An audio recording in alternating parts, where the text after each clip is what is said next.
Good morning.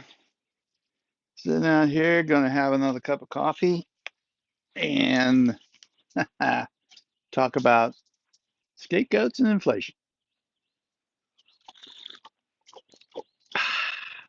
Have some coffee or whatever beverage you like, and sip along with me, and let's just talk about what we feel is uh, funny how the world works out. It tastes good. Cameron's coffee. Love that stuff. The Today we're going to talk a little bit about scapegoats, and the topic is going to be on inflation. One of the most famous scapegoats in history was Jesus Christ. The rulers of the religious communities of Jerusalem quite upset with him, and it's hard for them to explain to their uh, the people that they want to administer why they think he is a threat to the system. How does he impact their long-term good system for improving the community and helping all those around them? So instead of trying to do that, they vilify him, make him out to be a scapegoat, and have him crucified. They hope that this will bring people back in line and get the systems back on track. It's a common practice.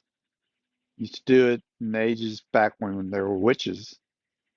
They take a witch and put her, burn her to see if they could make the crops get better. Sometimes it worked. The crops weren't better. They said, "Oh, there must be another one. Must be that guy that came in town that was pretty weird. Kill him too." Hey, the crops got better. See, told you guys. A lot of times, it's a lot easier to just have a scapegoat than it is to try and fix the system or explain the system to people. And that's the empathy. People empathize more with an individual. They empathize more with a person. So right now we have inflation.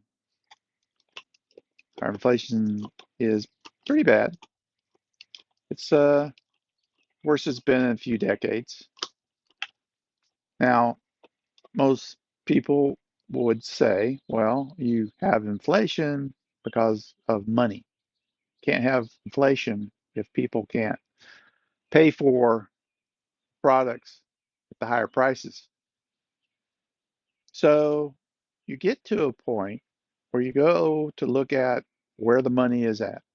Oh, we printed a bunch of money. We had a 2008 uh, housing problem. We printed a lot of money then, a couple of trillion, had a lot of money. Oh, and then the pandemic hit.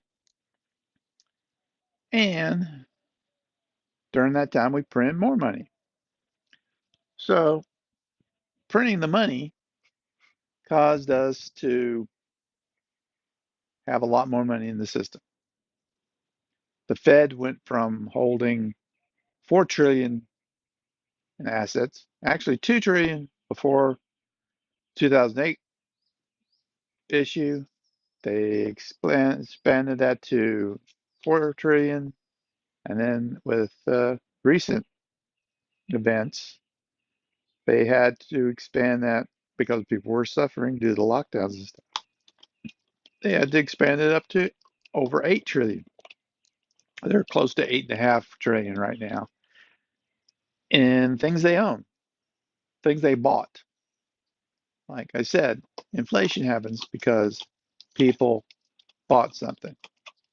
But you say, well, but that's not stuff that's part of the inflation index. It's not. The money that they free up then moves on to being some of the money that's used for stuff that is in the inflation index. So here we are. That's a complicated way of looking at things. Monetary theory and how uh, bonds and assets and all the trickle down, trickle this, trickle that. There's a lot of stuff that's kind of hard to wrap your head around. And how much of it is true? We're having a lot of trouble believing a lot of things that people say because truth is, a lot of times they are more invested in themselves than they are in everyone else. Not evil, just they feel like if they have their way, it's the good way. It's okay. Like I said, both sides, every side, even the experts, they actually are good people. They want good things, but their focus sometimes gets on other stuff. So now we come to the scapegoat. People are upset. People are angry. My money is going away. I'm having more trouble spending, buying things. A family who has quite a few kids right now is really in bad shape. So you add all those things together, and it's like, man, how do we make people empathize with their plight? We need some simple way to make them feel like there's something evil that if we corrected it, it would help. So the Republicans say, oh, it's Biden. That's who it is. Biden's their scapegoat. Of course, under Trump, 2 trillion was added. Trump was no nice guy when it came to making sure inflation didn't run amok. He didn't care. But we can't blame him because he's, or the Republicans don't want to blame him. The Democrats don't want to blame Biden, and they don't want to blame Obama, both of whom saw huge added monies put into our supply that probably caused this inflation. So, who do the Democrats blame? They could blame Trump, but that's a hard sell because it was kind of confusing about how much money he would put in. So he's not a great scapegoat. He's a great scapegoat for lots of other things, lots of other things. But who's a better scapegoat? And guess who popped up? Putin. Love Putin. Oh my gosh. Putin has made their scapegoat theory really nice and tight. Don't be angry at the Fed. Don't be angry at us spending money to help you make the world a better place.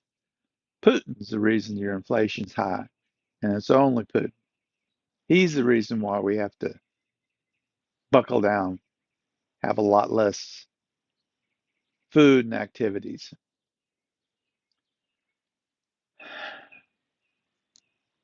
Putin's a horrible man. He has caused the deaths of many innocent people. I have no love for that man whatsoever. However, he is a contributor to the inflation, but not a big one. The real problem is we've had some really rough times. Ever since 2008, and when we recover from those rough times, during the times when things are good, or at least going pretty well, we haven't tightened our belt a little bit. There are many businessmen and individuals out there looking for opportunities, jobs, careers. But if you don't find things that actually produce in this world and make the world worth more, then eventually it kind of crumbles. It's all about stuff. That sounds cavalier and hard. That's the systems. I'm talking to you on a very advanced device that was created by brilliant minds and people who worked diligently to make it available and at a price point that I could afford it.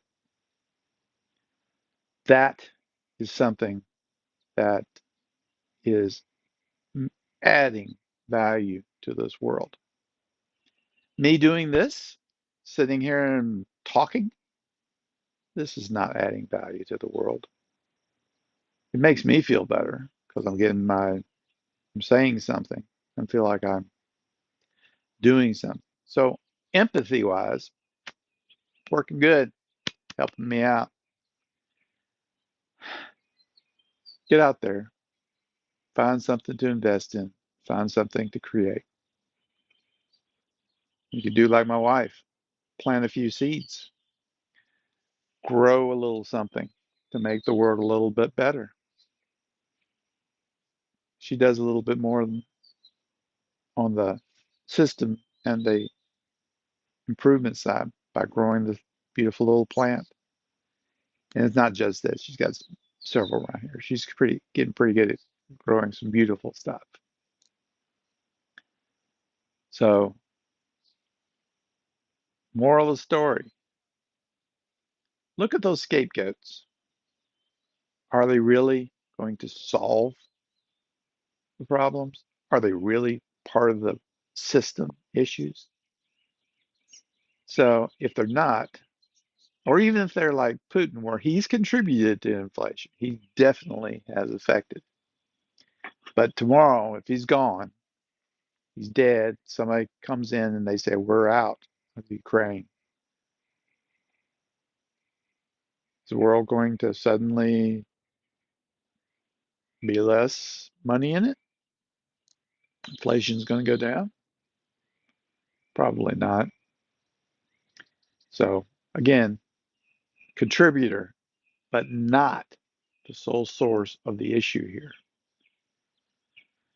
Anyways, keep an eye on those scapegoats. We got to look a little bit less at the scapegoats and a little bit more at the systems that are creating the problems that those scapegoats are getting blamed for. Hope you guys have a wonderful day. I'm looking forward to a nice day as well. Warm, but as you can see, pretty nice outside.